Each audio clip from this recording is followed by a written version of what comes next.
SMP Untak punya tagline nggak sih Pak? Sekolah apa gitu? Sekolah Merah Putih. Sekolah Merah Putih. Merah Putih. Itu sudah pasti. Sudah pasti. Iya. Kalau dulu sebelum Merah Putih itu ada penciri karakter gitu. Oke. Iya, penciri karakter. Karena kebetulan Bu Kepala Sekolah sempat diundang, pernah sih, bukan sempat ya, diundang oleh kementerian 5 hari kalau nggak salah untuk penguatan PPK, penguatan program karakter, program penguatan karakter begitu.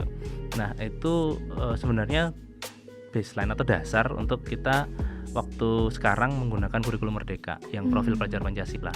Jadi program rintisannya itu waktu Bu Wiwi dikirim ke Jakarta.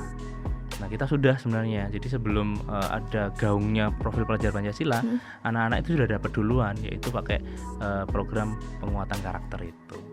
Oke. Ini Pak, kalau guru saja bisa berprestasi, apalagi siswa gitu ya Pak ya? Iya betul. Oke. Motivasi dari Pak Adit sendiri Pak kepada siswa-siswa di luar sana, atau khususnya mungkin siswa SMP Untak sendiri, yang mau disampaikan apa Pak? Apa ya Mbak? Ya tetap belajar sih. Untuk anak-anak itu sebenarnya mungkin tadi ya Pak, akhlak nomor 1 ya? Akhlak. Okay. Jadi anak-anak itu memang bisa pinter sih Mbak. Sekarang apa yang nggak bisa didapat? Iya. Apalagi anak-anak zaman sekarang ya Pak ya. Gadget begitu kan ya. Apalagi kalau anak-anak sudah tahu powerfulnya AI gitu ya. Mereka pasti tahu. Ya memang kalau anak saya kebetulan anak saya kelas 4 SD belum tahu ya kegunaannya. Tapi saya yakin beberapa anak-anak sudah mulai mencoba. Bahkan pada waktu awal-awal masih diluncurkannya AI itu kan ada sedikit isu guru itu nggak akan kepake begitu ya di masa depan karena semuanya sudah teknologi gitu ya, pakai teknologi begitu ya. Tapi itu sering dikuatkan oleh Pak Nadiem Makarim, teman-teman dari Puskurjar, termasuk komunitas yang di pendidikan, bahwa AI itu nggak mungkin akan bisa menggantikan, karena bagaimanapun sosok guru di depan kelas atau sosok guru ketika kita ngobrol dalam diskusi, ruang diskusi itu mengangkat ciri khasnya anak masing-masing. Sedangkan AI nggak akan seperti itu. Ya nggak tahu ya 10 tahun 10 tahun ke depan gitu ya. Tapi ketika kita ngerasa tidak konsistennya seorang guru, kadang itu kan bisa dianggap yang jelek ya. Kita kadang suka marah-marah nggak jelas. Terus kalau yang ibu-ibu kepikiran di rumah masih masak apa, terus belum bayar arisan, guru mungkin ya, dibawa ke kelas tuh gitu kan ya. Kalau menurut saya itu penciri sih Mbak. Kita sebagai manusia memang penciri, dan itu nggak akan bisa selamanya digantikan oleh teknologi gitu. Jadi bagi anak-anak mungkin pesannya satu sih, ya tetap belajar. Bagaimanapun kita itu nggak akan bisa tergantikan oleh teknologi. Anak-anak yang sekarang mungkin akan merasa gampang main game kan gampang. Kalau dulu kan harus bersusah payah ya. Zaman saya main PS itu harus minta dulu uangnya, terus geser ke rental PS itu. Zaman dulu dimatiin gitu ya, dimatiin TV-nya gitu ya. Nah sekarang enggak sih Mbak. Kalau sekarang kan gampang gitu ya. YouTube, game. Butuh anak-anak sendiri untuk mengembangkan akhlak tadi. Sebagai orang tua, kita guru mendampinginya, bahwa ada masanya harus berhenti, ada masanya kita menggunakan teknologi itu. Anak-anak yang sekarang sudah sangat dibekali dengan teknologi itu. Kita sebagai fasilitator kalau kita ngomongnya di dalam kelas, atau kita sebagai pendamping kalau kita sebagai keluarga, memastikan bahwa anak-anak itu bertumbuh kembang dengan akhlak yang baik. Itu sih Mbak. Ya dengan adanya proyek juga di kurikulum Merdeka, itu saya kira akhirnya mengembangkan masing-masing kompetensi anak-anak. Kalau dulu saya masih di zaman kurikulum KBK, kurikulum yang lama, anak-anak itu kan bisa bahasa Inggris, yo tak kayak nilai 70, sing gak iso, sing bisa 90. Tapi kan ada kompetensi lain yang dia bisa. Saya masih sering berkontak dengan teman-teman atau anak-anak yang dulu alumni, yang sekarang saya yakin dulu nggak iso bahasa Inggris, tapi sekarang sudah jago lebih dari saya. Justru lebih fasih ya Pak ya? Betul. Bahkan kalau saya selalu kontak dengan salah satu murid, mohon izin sebut ya, itu ada namanya Monica Susania, salah satu selebgram di IG kalau nggak salah waktu itu. Dulunya sih jualan slime gitu. Oh, oke. Ya pada waktu itu Alumni SMP Untak. betul, alumni SMP Untak. Ya so-so saja pada waktu itu ketika belajar pada kelas 7, 8, 9 ya sudah begitu saja. Tapi ketika dia sudah di dunia usaha, dia butuh bahasa Inggris untuk ngejual slime-nya atau mungkin dia promosi, dia menggunakan branding bahasa Inggris atau mungkin ilmu yang lain ya di sekolah. Ada juga namanya juga sama ini, Monica juga, kalau mengawali karirnya sebagai barista, tapi sering ke luar negeri karena prestasinya barista diakui salah satu merek di kopi begitu ya. Gitu. Terakhir kemarin dia jalan-jalan di Paris juga. Gitu. Dan anak-anak yang lain saya kira potensi anak-anak nggak akan terlihat kalau kita hanya melihat nilai sih, Mbak. Betul. Jadi ya anak yang belajar mungkin sekarang mungkin merasakan kondisi yang berbeda dengan waktu yang dulu begitu. Jadi ya tetap belajar, akhlak yang utama. Tapi emang kalau ngomongin tentang bahasa Inggris ya Pak, itu memang harus dipraktekin ya Pak ya? Harus praktek. Kalau cuman materi itu nggak masuk. Nggak bisa. Iya. Saya dulu termasuk guru kolot di awal-awal saya ngajar. Karena saya dapatnya kan gitu kan. Kita kan belajar, kita ngajar apa yang kita dapatkan kan Mbak. Nah, dulu saya belajar itu pakai tenses. Ngapalin tenses gitu ya. Present, subjek, tambah verb 1 begitu. Setelah ketemu dengan teman-teman guru, kita nggak perlu ngajarin tenses gitu. Ada istilahnya itu multimodal language acquisition. Apa itu Pak? Jadi multimodal itu kalau kita belajar dari modal itu kan yang kita bisa dapat dari mana-mana begitu ya. Multi kan beberapa hal. Nah kita ketika belajar bahasa Inggris kan mungkin anak-anak sekarang bisa dapat dari YouTube, atau anak yang suka game itu bisa dapat dari gamenya masing-masing. Atau mungkin ketika lihat iklan, dia dapat kata satu itu dari iklan, dan kita bisa campur itu mix begitu.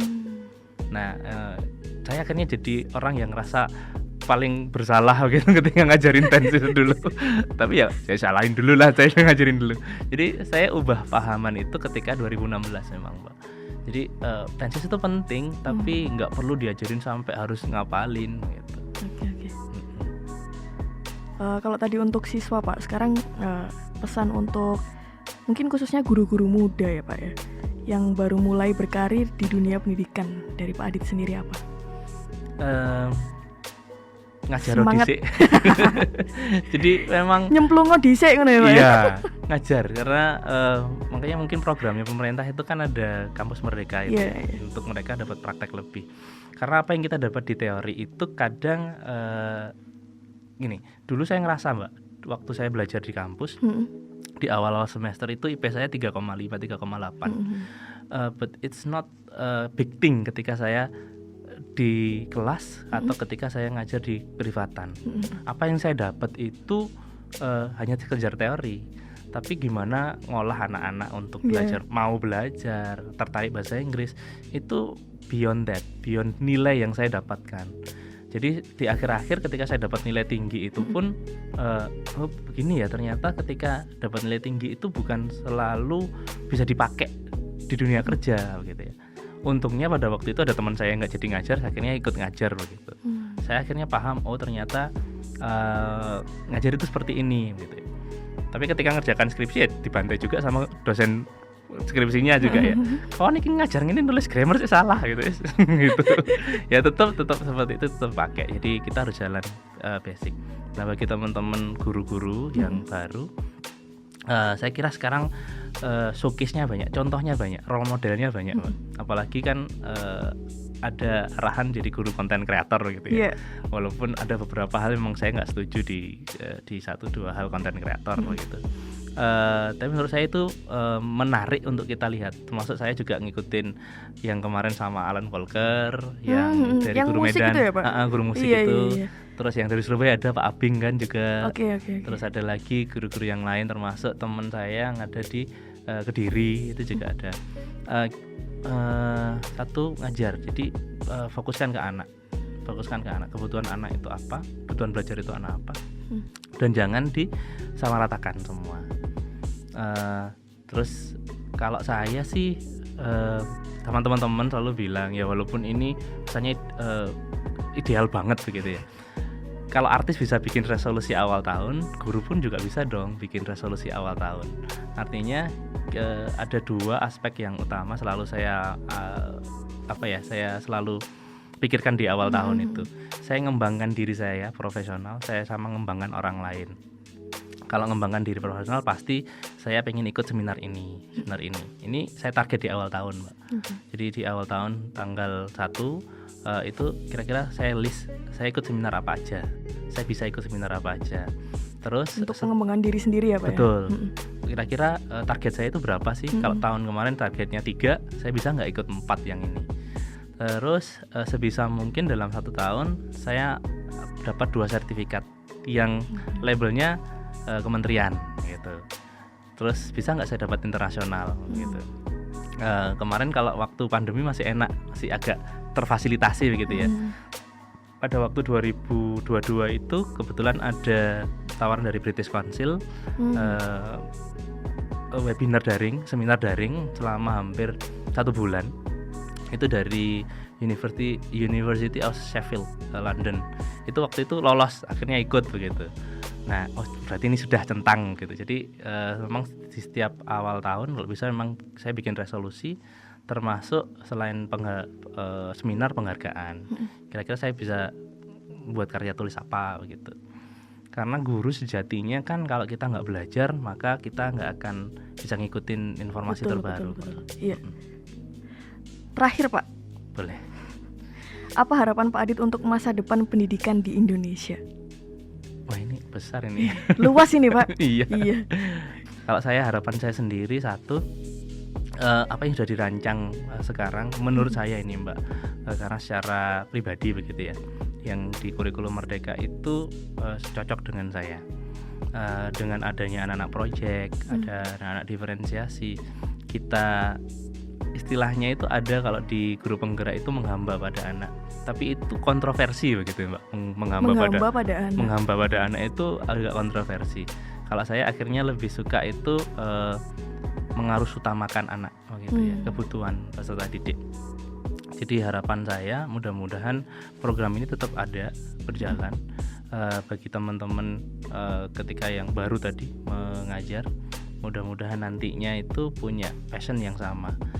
Tidak semua orang terlahir untuk guru, tapi ketika jadi seorang guru maka akan merasakan bahwa ketika kita ngubah pandangan anak, pemikiran anak, itu sesuatu hal yang luar biasa, nggak bisa ternilai oleh uang gitu. Mudah-mudahan di kedepannya sih masih terus, karena 2045 itu kan ada Indonesia Emas.